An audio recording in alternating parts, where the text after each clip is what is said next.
Good morning. Good My name is morning. Dr. Jennifer Lee Disney, and I'm honored to be here with the 2012 South Carolina Mother of the Year, Miriam Gulledge. Thank you. Miriam, thank you so much for giving us your time today. You're quite welcome. Miriam, you have the honor of being the final Mother of the Year selected. I don't- 2012 was when the South Carolina Mothers Association Committee decided to kind of stop the process of how they were selecting Mothers of the Year. How do you feel to have been the final Mother of the Year selected from the state? Well, I guess it's an honor, but at the time I did not know it. But I feel that under the circumstances, what the national decided on, we just could not go with it. So I'm proud of our chapter in South Carolina that we pulled out. That's what it sounds like, that there were some directions the national chapter was going, the state chapter wasn't That really, we couldn't really support. right. And Mhm. so it sounds like you all made a good decision. It does, yeah. And congratulations on being the ultimate Mother of the Year. Thank you. We'll start by asking you just some personal information about yourself. Tell us a little bit about when and where you were born and raised. I was born about 30 miles from here, out in the country. My father had a 40-acre farm, which, I mean, that was home to me all my life, and I thought nothing about how fortunate we were, but I had so many friends that had to move a lot, you know. They were sharecroppers, and we didn't, so that was very fortunate. It was hard work, and we were about 8 miles from Cheraw and about 8 miles from Chesterfield, so whichever town we wanted to go to, we had about the same distance to travel. I had one brother who is 6 years younger than I, and that was our family.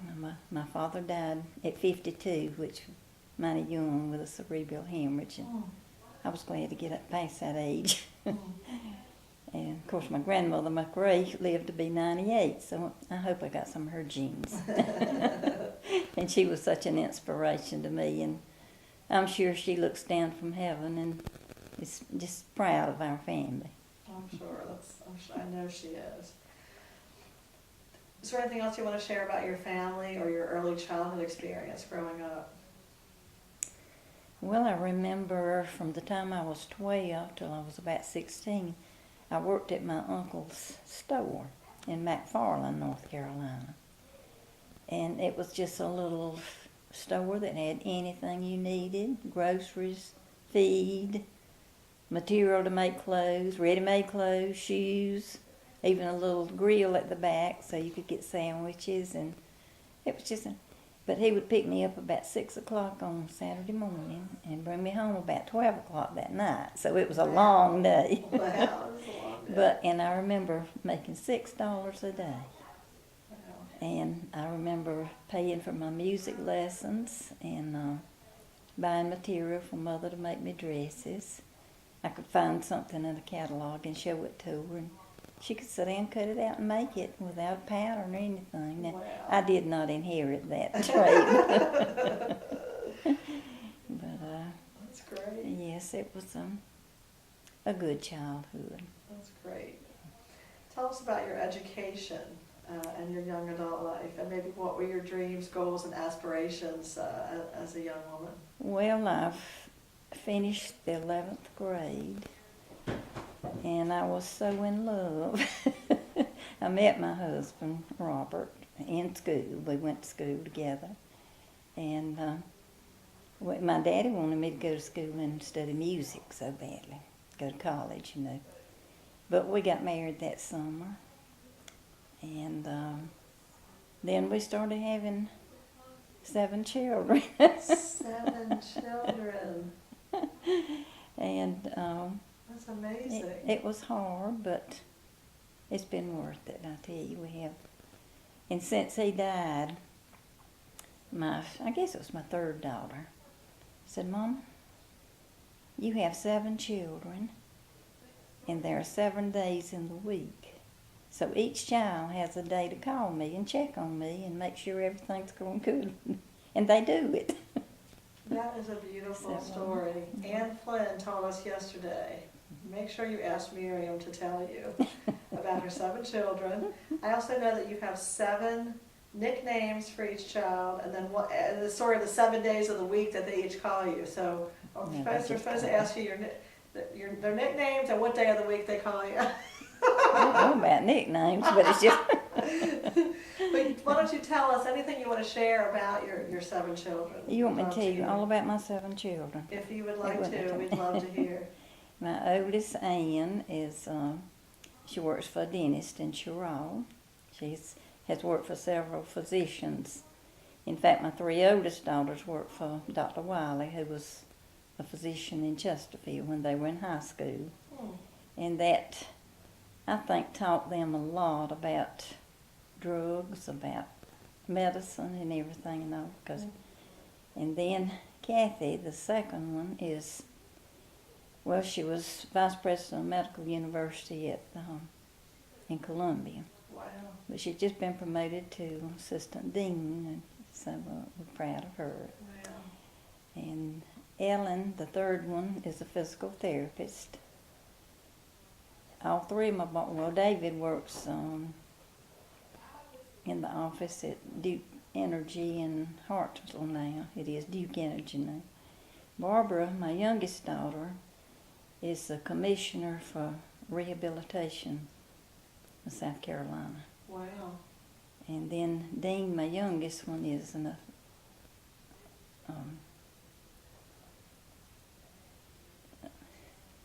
tell you in a minute. Take your time. He was an electrical engineer in Clemson. That's what he did.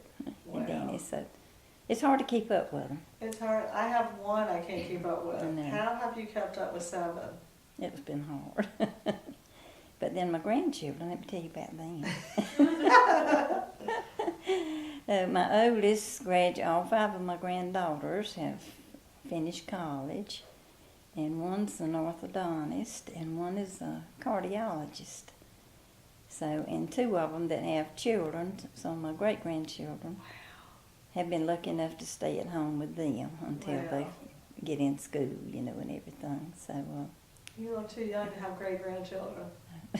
I am, but I have I have amazing. 5 now, in fact. 5 great-grandchildren. 5 great-grandchildren that I'm very proud of. You must be so proud of your family. Very much. You've given us a small taste about why you were selected to be Mother of the Thank you. Year.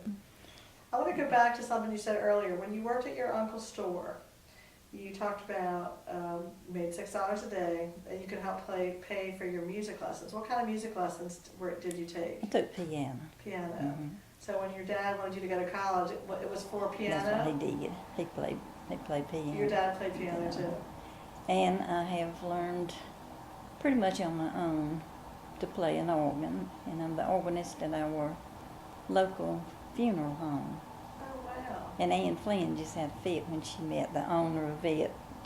He showed her all through it, and we had a good time there. But, So music has stayed a part of your life? It You is. continue to play It piano is. and organ? In fact, right now, I play the piano for a Presbyterian church out in the country that couldn't find anybody to play for them, and they kept after me. And I prayed about it, and it was a hard decision, but I finally told them I'd help until they could find somebody, which I don't think they're looking for.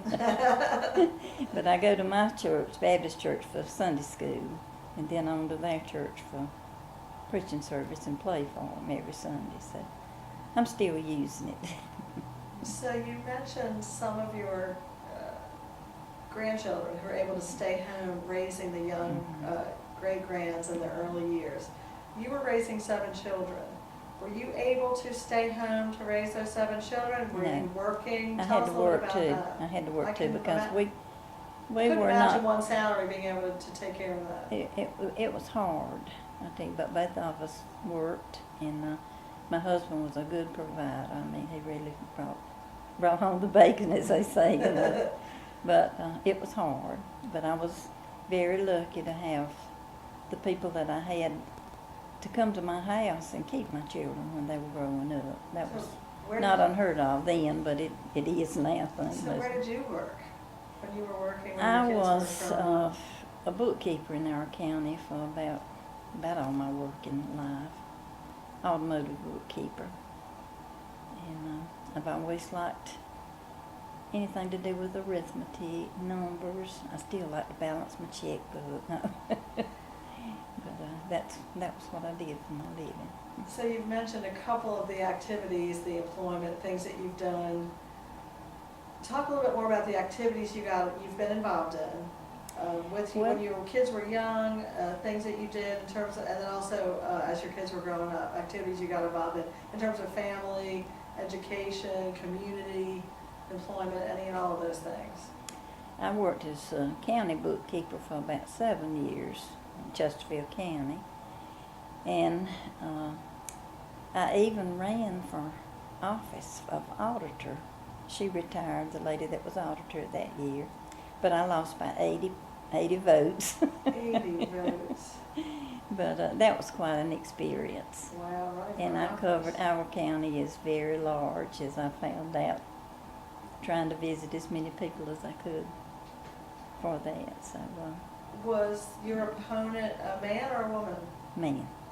What was it Man. like running for office as a woman in a countywide? I mean, we all know that historically the sphere of politics has been a man's sphere. Did it feel that way when you were running for auditor in your county? Yeah. I know of some people that promised to vote for me that took him around in their car to different precincts. And it's always been like that, but I think it might be getting a little better. And that's one of the questions I noticed you wanted to know if I was a feminist. And I never had really considered myself one, but I looked it up in my dictionary and I thought, well, yes, I want equality for women as much as men. In fact, I was talking to a friend of mine, I guess it was last night, she was the bookkeeper at a car dealership in Chiron. I said, now, had a man had that position as bookkeeper when we did, I have an idea he would have made twice what we made. But I was glad to get what I made. And that's certainly one of the issues women face today is equal pay for equal work, right? So you look back and you think, yeah, I'm not sure I was getting equal pay as a I do, as a and I know I female. wasn't. You know you were. Because I wrote the checks. Wow. And I knew what everybody made. Wow. So, yeah. So you're jumping ahead of my interview. I'm I deciding know. if we'll come back because I have a lot to ask. But I'm really glad that you. I'll come back to that. But I'm glad that you looked ahead and thought about what is feminism. Maybe I am a feminist. Certainly running for office. I mean, women. That's been a sphere that women have struggled within, and equal pay for equal work. In addition to that is balancing work outside the home and work inside the home.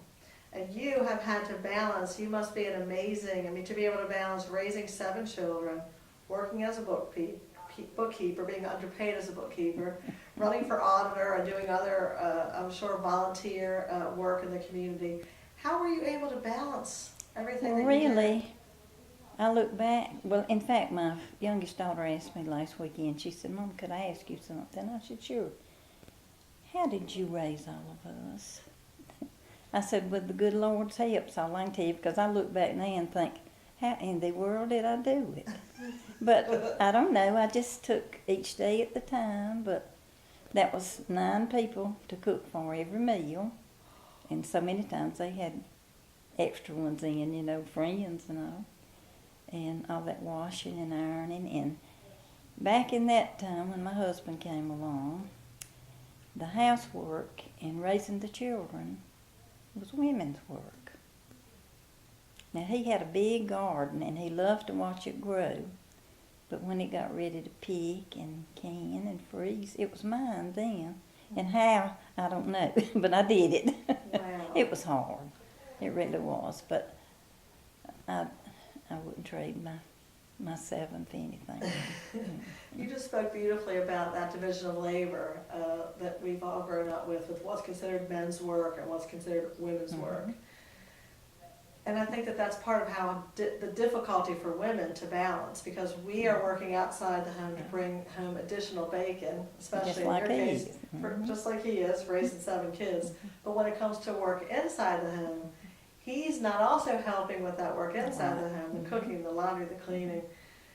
Mine did not. I think now, maybe. Do you think things are changing? That's what I I was going think to ask. things are changing a lot. I've seen with my grandchildren and even my children's spouses how they help a lot more than mine did. Do you think that helps, having a partnership inside the home and outside the home can help women and men engage in that balance a little bit easier? Okay, let me ask you this. What does motherhood mean to you? No, I really don't know how to describe it. It's just wonderful. It's love. It is love. And mine, I don't know, but so many families I see that don't get along, fuss and fight. Mine love each other and just enjoy being with each other and getting together. In fact, we're getting ready to go on our family vacation. We're going to the beach this year, the last weekend this month. And we just have the best time. And everybody's going. Everybody goes, family. yeah. It's We beautiful. have, in fact, most of the time we have to get 2 houses. And we call it a quiet house and a loud house. I love And that. I used to do that, and I got smart. I wised up. I decided, okay, from now on, we're taking turns about this place to go for our vacation. I started with the oldest. The next year, the work down. And so everybody has their year to go. Oh, good. So So everybody takes turns selecting where to go, or actually coming and being a part of the vacation? no, it starts out, Ann has 1 year, then Kathy the next year, Ellen the next year. And so that way they don't have to do it but every 8 years, you see. That's right. That's good. That's beautiful. Hmm. What did it mean to you to be named the South Carolina Mother of the Year in 2012? I was overwhelmed. I had no idea. I got home from church, it was January the 1st, and I was fixing our lunch, and my husband was in carbon monoxide poisoning at work back in 91. And he never worked a day after that. I mean, I had him, you know. But the phone rang, and it was Ann Flynn. And I saw it was 864 number, and I thought, well, that's Spartanburg, Greenville area number, you know. She said, is this the Gulledge residence? I said, well, it's one of them. There's a lot of Gulledges up that way. She said, Miriam? I said, yes. And she said, this is Ann Flynn. And I just called to tell you that you have been selected Mother of the Year. And, I mean, she talked a right good while, you know, Ann likes to talk. But when I got off the phone, I could not tell him what that conversation was about. I was just so emotional. Wow. But it was just, I don't know, you don't expect to receive anything like that in your lifetime. I did. Tell us about what that year was like for you, the year of service. It was busy. We had such a wonderful time at the State House, and the governor pinned I didn't pin my pen on. And, Governor Haley. Then Was it Governor Nikki Haley when you were? it was Nikki Haley. Yeah. Mhm. And then, our first female governor. Exactly. And then we went to the governor's mansion for a tea, and just to see all the people from Chesterfield. I think about everybody was there. I mean, it's just lined up, and I couldn't believe it, you know. That just made me feel extra special, you know, to think that they would travel to Columbia for me. And then, let's see, all 4 of my girls and David and I went to Washington for the National that year. Oh, wow. And that was a good experience. And, That's great. yeah, so. That's wonderful. And the county council invited me and presented me a plaque of appreciation for Chesterfield County that year, so That's it was wonderful. right busy. You mentioned your husband and carbon monoxide poisoning. Were you a caretaker for your husband for several years? In fact, I had 3 patients at one time. My daughter Ellen said, "Mom, I can't believe you had 3." I told you my father died early, you know, and then Mama remarried, but he died, and I had my mother, and then I had this uncle that had sugar diabetes real bad, and he lost both legs 3 times. Oh. So I was his caretaker as well as my husband, so as well as working. Wow. And I look back and think, how did I do that? But I Wow. did, with the good Lord's help. You have just been. I've had a busy life, I'll say that. You seem to just epitomize what caring and nurturing and loving other people and what that really means. It seems like you're a perfect Thank you. fit for the Mother of the Year. My grandson was in the hospital recently, and we were coming home, and I had told his daddy, I said, "Now, my bed's made, and if you need him to come to my hospital, bring him home." But Ann said, "Mama," I had told her, I said, "Well, I hope I can just go to sleep and wake up in heaven when I die, you know." She said, "Mama, reckon when you get to heaven you'll be a caretaker." Oh my goodness! So your kids, They call me their caretaker. You're their caretaker. Mhm. It's beautiful. Mhm. Let me ask you a kind of a broader question about women.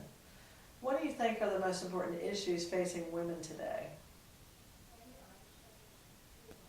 Well, like we discussed a while ago, equal pay, equality in everything. And just whatever you go about it, I think we ought to be paid as much, respected as much, and it's the men. That's well said. So that connects beautifully to my next question, which is, what does feminism mean to you? When you hear that word feminism, what does it mean to you? It sort of always, I thought about somebody that stood out and was working for a cause or something like that. And like I said, I never really considered myself a feminist until I looked at the definition. And do you think you are a feminist now that you've looked at the definition and reflected on your life's work? What do you think? somewhat. Is that a good answer? Somewhat. It's beautiful. I mean, do you think that word can have different connotations for different people? I do. Do you think it has a negative connotation despite what the dictionary definition of it is? I think that's why sometimes people don't want to claim I am a feminist. I've heard lots of young people in my classes will say, I'm not a feminist, but. Then after the but, they proceed to say, I want women's equality, equal pay for equal work, equal respect, everything you just said. And I scratch my head and say, well, that sounds a lot like feminist. It sounds like when you looked it up in the dictionary, you had a similar experience. I thought, well, I guess maybe I am. never thought I was, but I do believe in equality. Not just in pay, but in everything. I love that. I think when women have daughters and sons too, when women and men raise daughters and sons, I can't imagine someone not wanting their daughter to have the same opportunities as their son. And my daughters have. That's beautiful. They really have. It sounds like they've been very successful in their life's work, being women, workers, mothers, all those things. Is there anything else you would like to share with us about your amazing life, your year as Mother of the Year, or any questions that you'd like to ask us? Do you think, I don't know that you would know this, that we will ever have another South Carolina Mother of the Year? That's a good question. That's a really good question for the committee to think about, talk about. But, I'm not sure. My understanding is that people can still make internet, like any one of us could nominate someone through the internet, through this kind of national. Yeah. Whether another one will be chosen at the state level or not, it's a good question. Well, I understood that you could nominate somebody for Mother of, I don't remember. Or the what. national mother, we could certainly No, nominate mothers but for the this, national. you didn't have to be a mother. So that was one of the things I think. We should ask Martha and Shirley about that. Mhm. Kind of what is the relationship, since our committee process has stopped, the one that you've been a part of and so many amazing women in the state have been a part of, is there any alternative process out there? Because it is sad. It's wonderful and sad that they could do as the last state It mother. is, it really is. Right? Because just seeing all the national mothers the year we went to Washington, it was just wonderful. It really was. You're making me think that since 2012, so 2013, 2014, there was no South Carolina mother to represent South Carolina at the National Convention. Is that right? That's right. So that is something we might want to think about.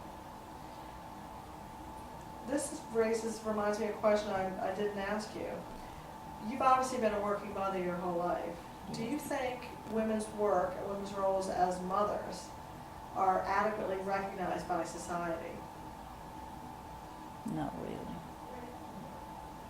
Unless it's another mother. And then they would, but It seems like the Mother of the Year award has been one way to recognize that work of women as mothers. So it's a shame to see that state level it process is. end. It is. I agree with you. Any final thoughts? Any final words of wisdom or questions or comments you want to share with us? No, I think I've said enough. Well, let me just say, as a mother of one, how honored and amazed I am to be sitting across from a mother of seven. Thank you. Working mother inside the home, outside the home, caretaker of so many. Miriam Gulledge, congratulations on your Mother of the Year award for 2012, and thank you for sharing your time and your story with us today. Thank you. I'm very proud of my family. I feel like they are the reason I'm Mother of the Year. And you do have a Winthrop connection. Tell us do. that. What's your Winthrop My connection? brother taught at Winthrop. He was in the English department for several years. Your brother taught at Winthrop, and this Kendall amazing McLaurin. interview will be available on the Louise Pettis Archives at Winthrop University. So thank you very much for your time. Thank you.